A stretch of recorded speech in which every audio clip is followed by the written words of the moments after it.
I may or may not have raced an SUV on the highway, but more on that in a second because we got to set up a skateboard. Now the skateboard we get to set up is the Tom Asta VX Santa Cruz Space Kitten deck. It is 8 inches wide, 30.5 long, with a 13-inch wheelbase. We got Jessa for the grip tape, unknown Phillips hardware, Avenue suspension trucks, then Spitfire Formula 4 wheels, and Bones red bearings. Okay, now we get to talk about the drag racing. Now I'm not saying it was a good, safe, or smart decision. However, one night when I was a dumb 18-year-old, I was leaving Skate Naked, an indoor skate park in Columbus, Ohio that unfortunately closed its doors last summer. When I got on the highway, there was this gray SUV to the right of me, and I sped up a little bit.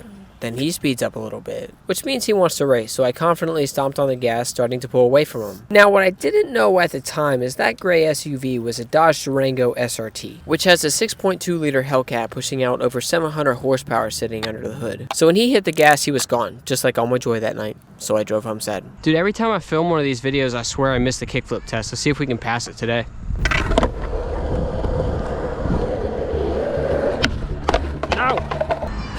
Now the curse continues. Now after struggling to get a few kickflips on flat, we took it up a notch doing a few tricks over the board, then taking it over to the quarter pipe for a few minutes before running out of time for the day. Which at the end of that session, I'd finally had enough with the cracked truck and decided to try to find a hanger that would work well with the base plate. Honestly though, both truck brands that I tried, neither of them really worked. So we had to apply some creativity and ingenuity to piece something together that will get the test at the skate park.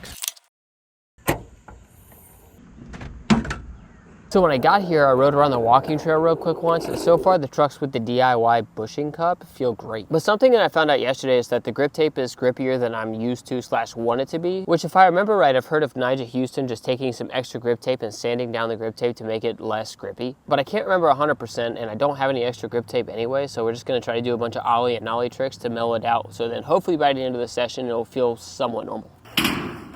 It was at this moment I knew something was wrong, but more on that in a second. What was that? Houston, we have a problem. All right, so since the Quest trucks are not actually designed for the suspension trucks, the kingpin does stick out a little bit, which I thought was gonna be a big problem when we started heading over towards the ledge, but I just grinded it on the ledge and it seems like there's a little bit of space there, so it's not gonna be that big of a deal since I can't do any Smith grinds.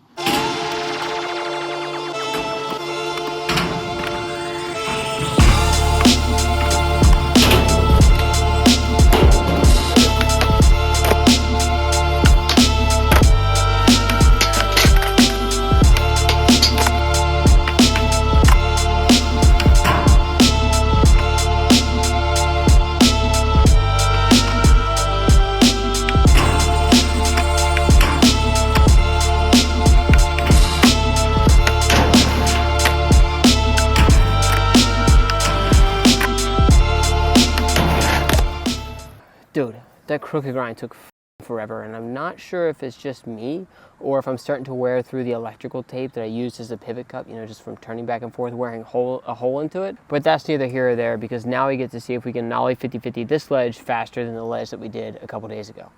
Now we got it in 2 tries, which was way faster than the other day, but I wasn't really happy with it, so I kept on going, and I'm glad that I did. Because I found out that if I didn't lock into the grind good enough, the kingpins would dig into the ledge and just send you straight to the ground. So I guess it's back to independent trucks until the new suspension trucks arrive. I guess we'll take it.